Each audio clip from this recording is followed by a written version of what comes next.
So the chassis, so the chassis is done. It's drilled out more or less, as much as I could do without proper tools, but it's done. Back and front plates, PCB, that's also done, and all the other stuff around me. So I guess it's time for assembly, which is gonna be part 3. So to kick off the assembly, we start with the cables that go to the mains transformer. These cables go under the PCB, so we will need to prepare these first, and we will need to install them prior to starting assembling the whole thing. For that, I needed to attach the mains transformer, so we will know the lengths of the cables, which have made the chassis completely unbalanced, and it was a hell to move it with one hand and having cables in the other, but we have managed, of course. And we also needed to attach the pilot light, the standby switch for the high tension voltage. There are 2 modes, there is a low and a high mode, and also the fuse holders on the back side. We continue with installing the power tube sockets for DL84s.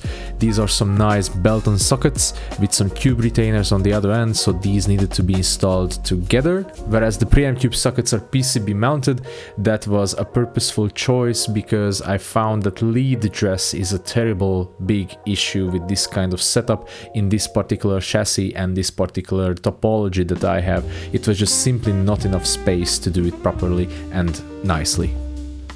However, what we do have is some shielding for the preamp tubes. I have chosen to shield all of the preamp tubes, and the shield skirts are already installed from the top of the chassis. Once the power tube sockets are installed and the screws are dabbed with some nail polish, the next step is to install the heater cables for the power tubes. The heater cables are installed in an alternating pattern between the power tubes that can help with hum cancellation. Next up on the line is the output transformer along with the output jacks, so this is installed next. Much to my pleasure, I have realized that the output transformer cables are too short. They are too short because I have shortened them myself, because in the previous amplifier it was just simply closer to the output, but now I need to basically have the cables reach to the far end of the whole chassis. So there is only one option for me. I needed to open the isolation to the transformer secondary board. Luckily, the cables are board mounted and not going straight into the core of the transformer. That would have made my life definitely more difficult. And all I had to do is to desolder the old cables and install some longer new ones. Next on the checklist is to finally install the mains transformer now for good, so we do exactly that.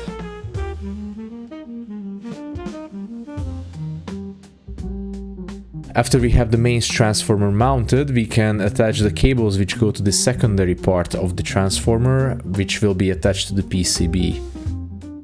Last but not least, we prepare the cables for the primary part of the transformer and attach them to the IEC socket.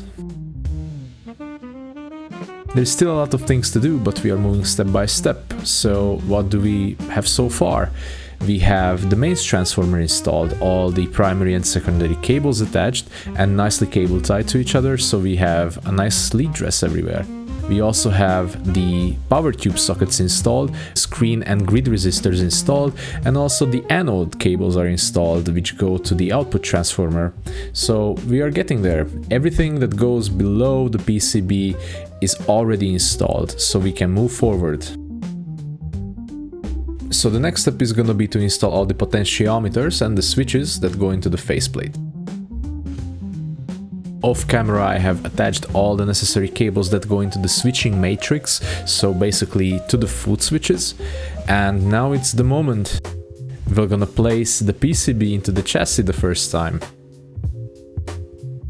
which was prevented by a slight design issue, and that is that the standoffs are just a little bit wider than the holes that I have designed into the PCB. This gave me the opportunity to pull out the cordless drill here and rectify this slight design issue. After rectifying this definitely not overlooked little design choice, now we are able to place the PCB into the chassis. And now comes the final stint of the build to prepare all of the cables that we need. These include all of the cables to the switches, to the potentiometers, and so on. it's, I think, the most tedious part of the build, because you need to measure all of the cables, you need to cut them to length, you need to do a little bit of lead dress on them, you need to then either include a heat shrink or some kind of isolation, and yeah, it's just going back and forth, measuring cables, installing them, and so on. So after we have connected all of the switches, all of the potentiometers, all of the LED lights, all of the jacks, the foot switches, the IAC connector, the high tension switch, we are pretty much done with the build. This is the whole thing that we have been waiting for, at least me. It has been a lot of work. Months went into just to design the PCBs, and just as much time went into the whole assembly of the thing. But I don't mind a second of it. It was such a fun project, and honestly, it takes time to do something what's worth showing to the world. And I'm really proud of what this has become. Come on, come on, come on. Done! Last cable.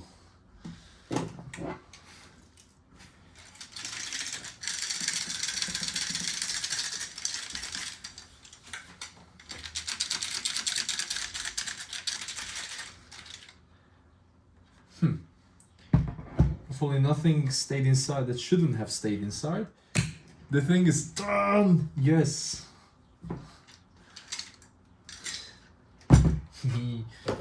Time to test it. Let's put some tubes in. Let's check everything once again. And then let's start it up.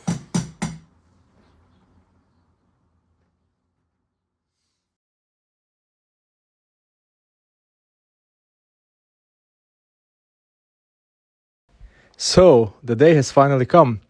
It has been quite a while. As you might be able to tell, my hair is twice as long as in the previous parts of the video. But anyway, so it is finally done, eh? So, what is this amplifier then in the end, huh? Well, it turned out to be a quite unique design. You will not find anything similar to it. You will find similar sounding things to it, but topology-wise, you will not. Why? Because it has a pentode in the preamp. What's a pentode, you might ask? Well, usually you find pentodes in the power amp section, like the big tubes, you know, EL34s, 6L6s and such. But this one has an EF86 in the preamp, in the V2 stage, and it makes quite nice distortion. It is reminiscent of when you are pushing an old Marshall to the ragged edge, so like turning all the way to 10 or 11, because 11 is one more than 10, all right? So anyway, so it has 2 channels, shared EQ, and 1 volume per channel. Plus, on the back, it has an FX loop with a send level and a return level. The return level, when the loop is active, it acts like a master volume for the whole system, but it is set currently that the volume without the FX loop matches the volume when the FX loop is active. Why? Because how I use the amp currently is that I switch the FX loop on and off when I play. I don't switch individual effects in the loop. Rather, because I have multiple effects active at the same time, I just stamp on the on-off switch, and basically I want the volume to be on the same level no matter if the FX loop is active or inactive. The LED here is showing that channel 1 is selected. Channel 1 is the clean channel. It is very, very low gain. If you turn it up, it can get into crunch or maybe a breakup clean territory. Then there is channel 2, which is the orange one. And the channel 2 behaves a little bit interestingly. So I said about the EF86 pentode in the preamp. Currently, it is deactivated, so it's bypassed. This way, it's really only mid-gain. It's really only crunchy at most, so it's not really biting as much. It's good for hard rock. If I engage the pentode, it's the yellow LED, then now the EF86 is active. It has much more bite. It actually comes to alive a lot. You will hear that a little bit later in the video. And on top there is a boost function, which is indicated with the red light. What does the boost do? So basically it raises the gain of the whole system. It not only raises the gain on the whole preamp, it raises the gain also on the EF86. So basically the whole amp has a lot more gain, a little bit less bass, and it's a lot more violent. It grabs, it bites. So it's really, really good. And on top of all, you have the purple one, which is the FX loop. So that's how you can select it. Here in front of me, I have a foot switch I made. It's basically 4 switches, so I can individually select everything.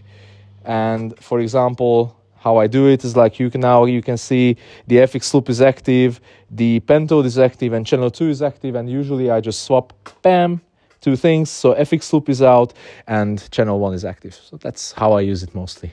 But I know this is the boring part, so let's get to the playthrough, right?